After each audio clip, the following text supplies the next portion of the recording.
Hello. Hi. Welcome back to the Synchronicity Podcast. I'm Nicole. I'm Megan. And oh man, we have taken a break. We're back though, and we hope that all of you really enjoy our content that we have today. This has been a nice hiatus, but we're back. Yeah, we've had a lot going on. We've held a couple retreats. We've done a couple of rebranding, revamping, and the podcast is important to us, so we're back. As promised. I mean, we always come back even if we take a break. But today, this is a really important podcast because most people get into relationships. They just, basically they go from, oh, we like each other, we have chemistry, we're having sex, and then all of a sudden, you know, like we haven't refined any details of our relationship. We haven't negotiated anything. It's just kind of been like either a really good happenstance or you find yourself in the middle of a shit show. And either way, what's really important is that you actually negotiate the relationship, because there is an aspect of the relationship that is business. No matter what you see a relationship as, there is a business there's a business aspect because there's a partnership. So it's dire that you have a good contract in place with like the details of the mundane stuff that is not intimacy, right? But we need to make space for intimacy by negotiating, you know, the aspects of the relationship that really like nobody wants to do, like for example, taking out the trash. And also it's something that keeps you accountable. It's kind of like basically having an accountability buddy without your wife or your husband having to like bitch, moan, nag to get you to do something. It's something that you've agreed to. And I hope that everybody listening is a person that is of good character and your words and your actions line up, because that's the only way that you know you love yourself or anybody else is the commitments and contracts that we're willing to make and keep. So you have anything to add on that? Well, I think with this, before we like super dive into it, it's really important to sit down and like get really clear on what you want in a relationship and like what you want to do and what you don't want to do.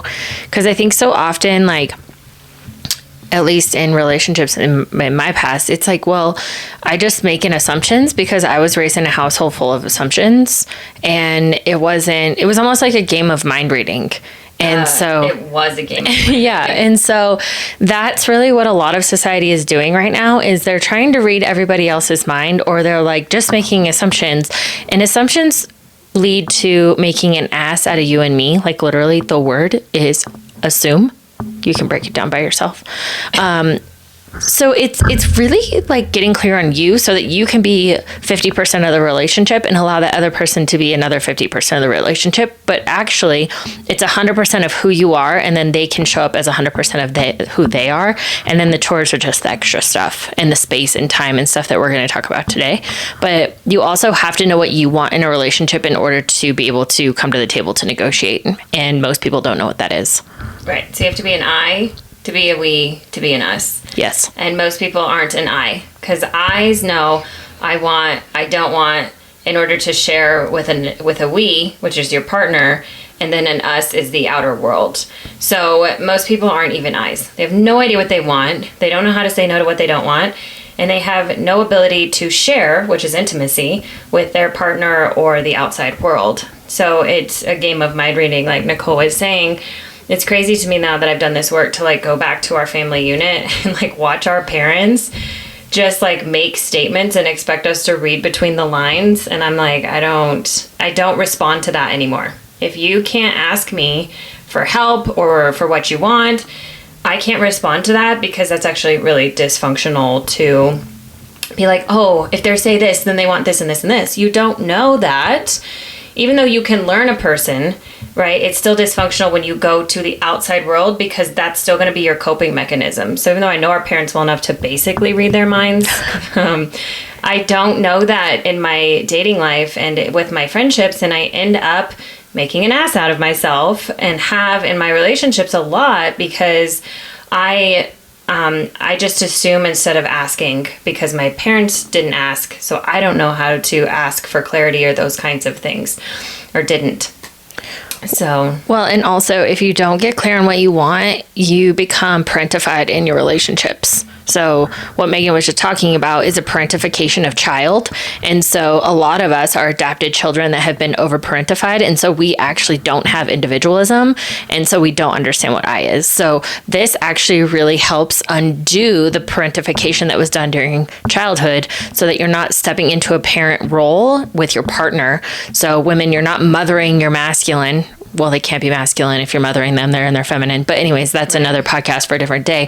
However, I think we've done a podcast on that. we have. If you can not make assumptions and not mind read and not people please and use this contract in your relationships, you actually will undo parentification that was done to you in childhood, and it will not continue the pattern and the trauma cycle that you most likely inherited from your parents, because we're seeing a lot of that in the millennial generation and the younger generation right now. Well, it's just like everything is ambiguity. Like everything Really, is like, literally. don't talk about it. Just let's go with the flow and see what happens. And like, that's going to end up a trend. Like, what if a pilot did that? Like, what if a pilot was just like, no, I'm not going to fly up. I'm not going to file a flight plan. I'm just going to take off and see what happens. Well, in women, That's dangerous. this is a super important thing for you because you are a part of communication. You are the core foundation of communication within the relationship. And so this is where you help guide your masculine. You get clear on your I, and then you listen to this podcast, you get clear on it, and then we're going to give you tips at the end how to present this to your masculine, aka just send it to him. Well, but for both of you, like, no matter whether you're a man or a woman listening to this podcast, it will just save you a lot of fights. A lot. And a lot of bullshit, because you know what's expected of you, they know what's expected of them, and if other stuff comes up, you already have tools because you've gone through this contract, and you feel safe communicating with your partner of like, oh, hey, this was something that has come up for me, like, how do we want to handle it? So it really just cuts off, like, out the fighting, like the fighting that doesn't, it's like, oh, well, you told me you were going to take out the trash. Well, I took it out last time, and it just like turns into stupid fights, and somebody feels used and abused, and the other person feel like they're nagging, and it's just like stupid things in relationships that are not necessary. But people don't have the tools to know how to not let that happen. But also it's a good gauge to like see how your relationship's doing. Mm-hmm. Like, am I honoring my side of the contract? Are they honoring theirs? Right? And when you make a contract, it's like, and the person's not honoring it, it's like, hey, we sat down and talked about this. Like, can we revisit what's going on? It gives you something to measure the relationship on, of like, hey, how are we doing? What could we do better? How do we come together more? Like, it's just, it's so important. It's probably one of the most important tools that we use to keep relationships together and keep people in love, because it's the stupid fights and little things, like the devil's in the details, that causes relationships to break down. I mean, of course, there's big things like money and those kinds of things, but also if you and your partner are on the same page in a team, you're more likely to make more money as well. Well, this also fleshes out the bullshit. So, like, if you have dated someone for 6 months and you start negotiating certain things, this will flesh out narcissism, psychopath, sociopath. Like, it'll literally, if there's any kind of dysfunction within the psyche, this will start to flush it out. You'll start to see if they can't hold their word. You'll start to see all of these little things, and then you can make a decision whether you want to continue the relationship or not. So this is a great tool to have, even just like early on in your relationship, of like time and stuff like that, so you can negotiate moving forward. Right. Yeah. There's mainly the full contract is if you live with someone or those kinds of things, but Nicole's absolutely right. Like, when you make time commitments, like, hey, we're dating, we're going to see each other twice a week, how does that look? And then people don't honor that. That's actually a very good point. Yeah, you just start fleshing out all the shit. And you also, if you start working in the contract, we talk about virtue, and like, we obviously don't believe in sex, and we believe in sex after 3 months of getting to know somebody. It takes time. No and sex without monogamy. No, yeah, unless you're like committed. Usually it takes 3 months to flesh out the crazy. Yeah. And so this helps with just those little tools that you can use in your toolbox to have a voice and be able to step into the relationship, and then just, instead of you being the person that's just making all the assumptions, because nowadays dating is all about assumptions.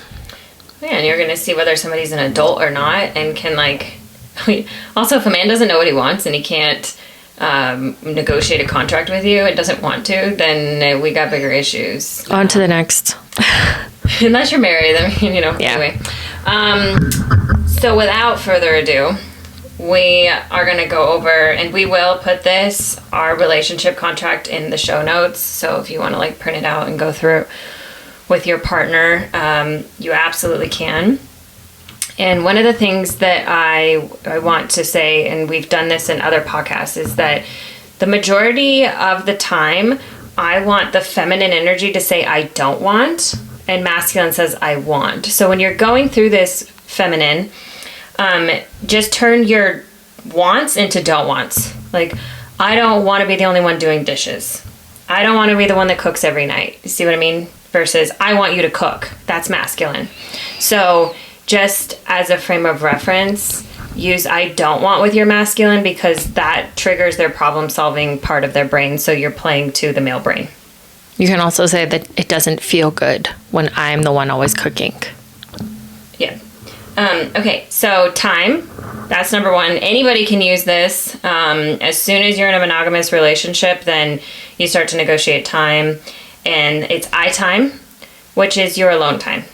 Okay, so it's like, okay, well, one night a week, like, I don't want to be out with my friends. I don't want to be with you. I just want me time. Okay, so you need to figure out how that feels for you and what you want. And men, same thing. Men tend to be more isolated creatures than women just by nature because of their brain. So men, how much time do you need alone? Like, what are your needs? Okay, and then put them into, I want 2 nights a week alone. Okay. We time. So that's what we kind of said that earlier. When you're in a monogamous relationship, you don't live together, you need to see each other at least twice a week in order to, unless there's travel or other things, but one date night and one chill at home night. Okay. Cause we believe in constantly dating, even if you're married. I don't care. Date night a week. Okay. And then us time. That's you plus other people. So friends, family, whatever. Well, you want me to go out with your friends. Okay, well, I can do that once a month. Right? So negotiating what feels good, but you have to be clear on who you are and what feels good. Men and women. That's very, very important. There's a lot of fights about that. Well, you never want to hang out with my friends. Blah, blah, blah, blah, blah, blah. If it's negotiated, then you put on a smile and you go hang out. And you can even negotiate the amount of time. Well, hey, I've got an hour in me. Okay, cool. We'll go for an hour. Or we'll take separate cars. You can leave after an hour. Right? It's really learning how to co-create. It's huge. It sounds simple, but it's not. How many people actually do that? Okay. So then number 2 is space. This is more if you live together. And should be negotiated prior to moving in. Yes.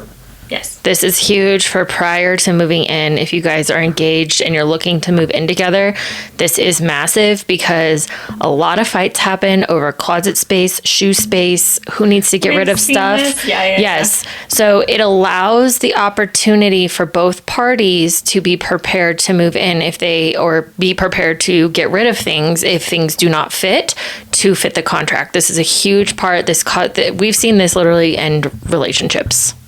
Yeah, any of these can. Yes, but this one. That's why they're contracts. This one can be a real finicky one. Okay, so space. Where are you guys gonna live? Okay, if you're in California and you want to stay in California, and he wants to move to Alabama, you guys are not compatible. Don't move in together. Okay. I'm serious. It's true. No way. People don't talk about this stuff, and it's like they move in together and they're like, "Oh, I didn't know," because they never asked that you wanted to be closer to your parents after, your job gets settled in or whatever, right? Or when we have kids, you want to be closer to your parents. You have to talk about people's visions for life and see if you guys can come together and agree upon that. If not, you're not compatible. Go date somebody else because that's a deal breaker. Okay? Private property. That means okay, so we're moving in together. Are both of our names on the apartment? Oh, we're going to buy a house together. Are both of our names on the house, or is it just your house, my house? Whose house is it? And how are we going to deal with rent, this, that, all of that needs to be talked about. Okay. Private space. Okay. This is, we use this all the time, and people are always like, oh, I never thought about that. Do you have space in your apartment or house that is just yours, right? We've heard of like man caves. Is there a woman space where it's like, you go in there, that's your personal time, and your husband or your boyfriend or partner is not welcome without an invite? That's your space. Just like he can have his space in the garage or his man cave or whatever, that's his space. He can do with it what he wants, and you're not allowed, and you can do with it what you want as a woman. You can't put input. That's their space. If they want to paint the walls bright red and hang the ugliest shit on the walls, you keep your mouth shut. Okay, and these are the two big ones that we see the most fights about in couples when they move in together. And that's maintenance responsibilities.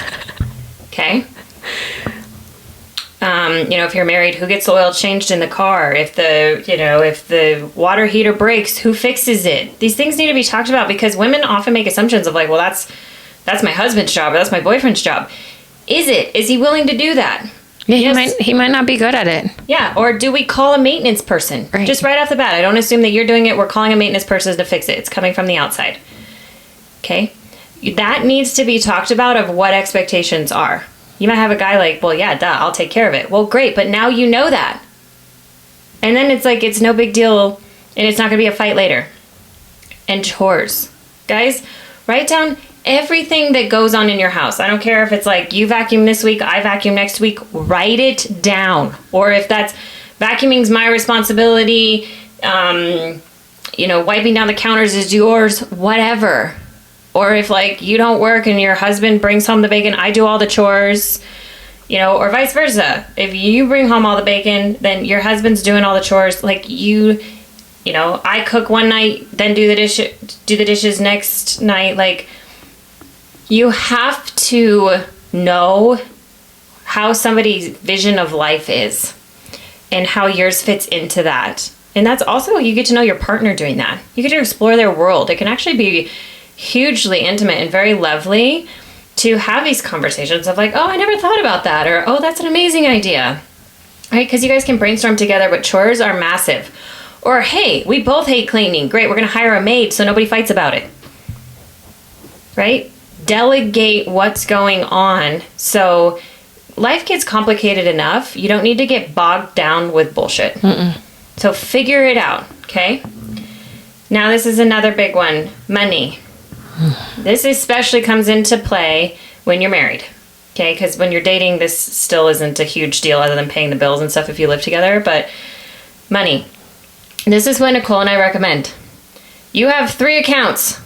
His account, your account, and then there's a their account or us account. House account. We account. Okay? I don't care how you delegate the money. Who pays more, whatever. If one makes more than the other, then I suggest you do it off of income. I don't believe in equals unless you do. Like, go for it. But just figure out what works for you guys. And then you each get money. And wherever that money goes and whatever they do with that money is none of your business.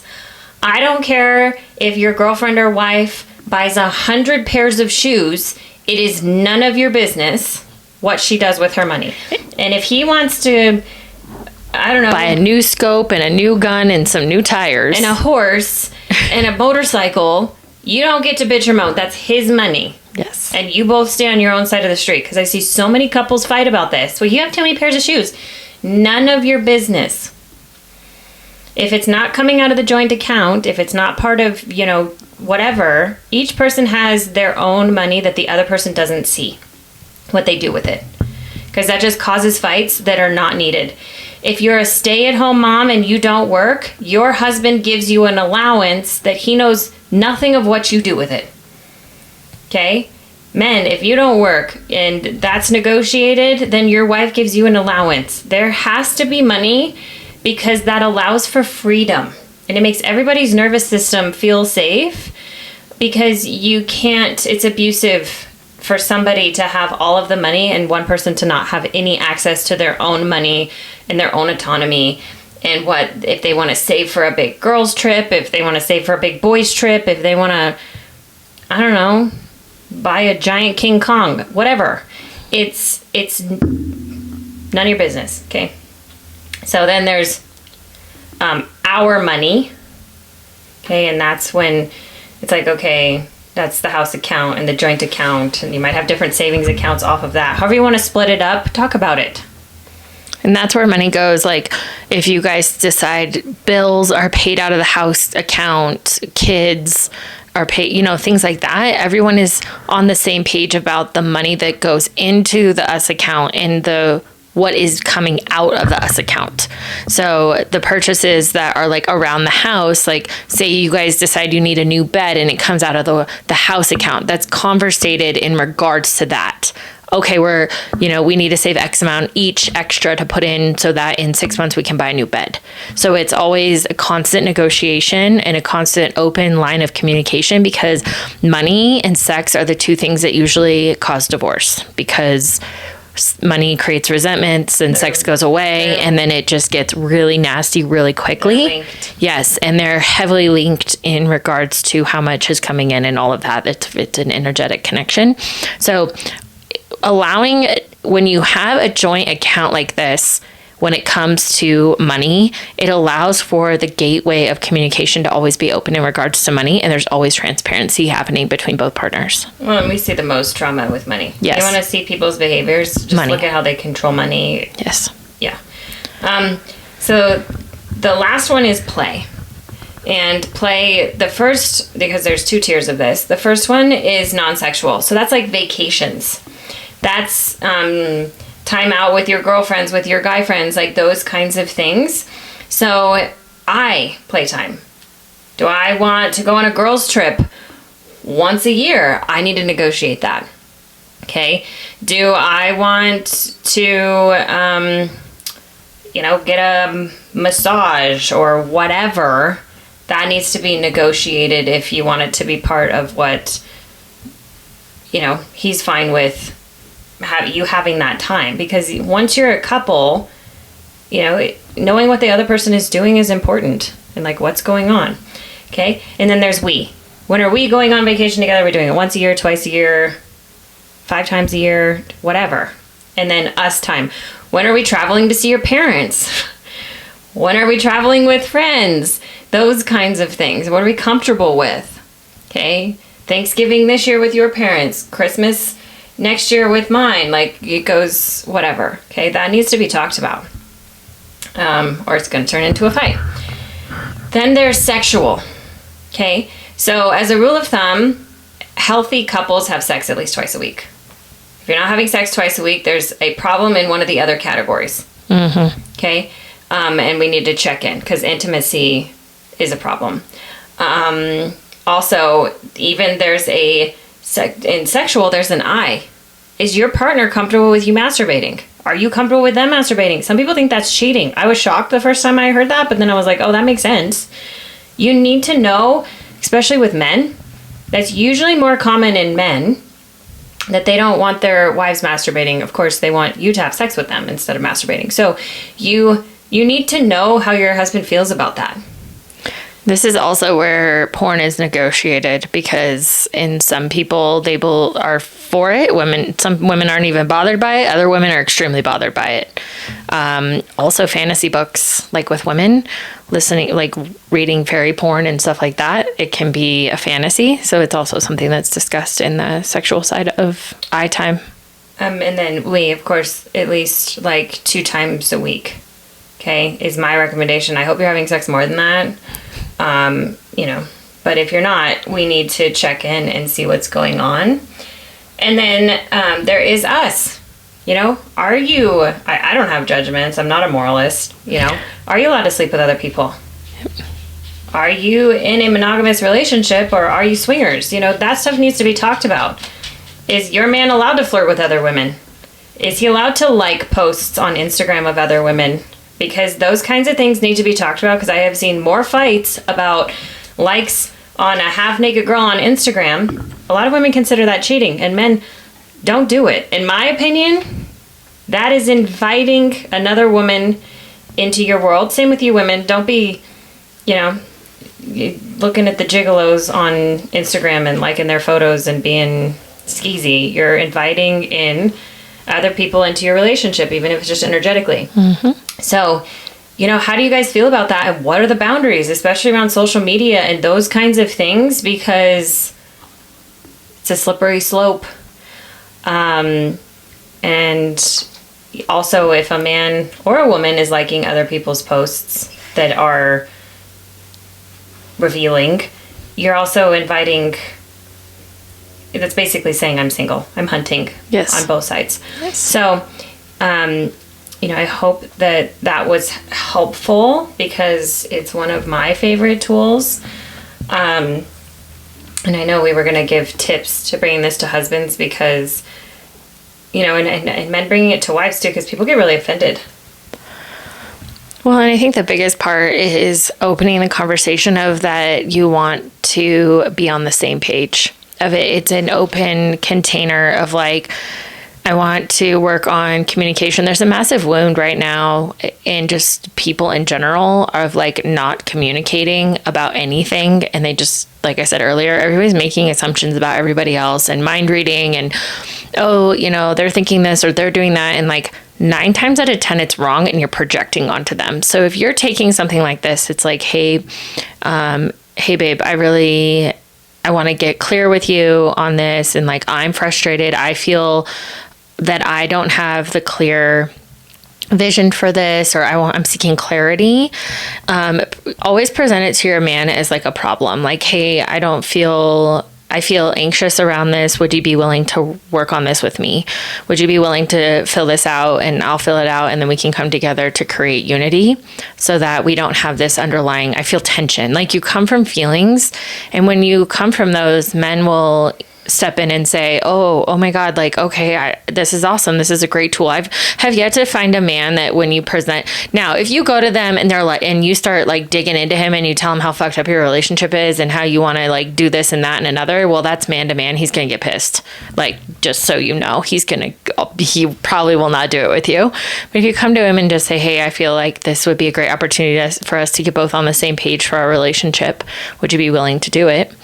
I would be way more susceptible. I'm sure you would as well if someone came to you like that and just said, hey, you know, let's get on the same page. Well, if I understood the benefits, and that's why we did a podcast on this, is because it's like, oh, right. If somebody just like threw that at me and was like, I want to do this, I might get offended. Yeah. But if somebody was like, hey, these are the benefits, and it just takes a lot of like stress and ambiguity out of our relationship, like, would you be willing to do this with me? I'd probably be like, oh, this is actually not a bad idea. Because like, what do you got to lose?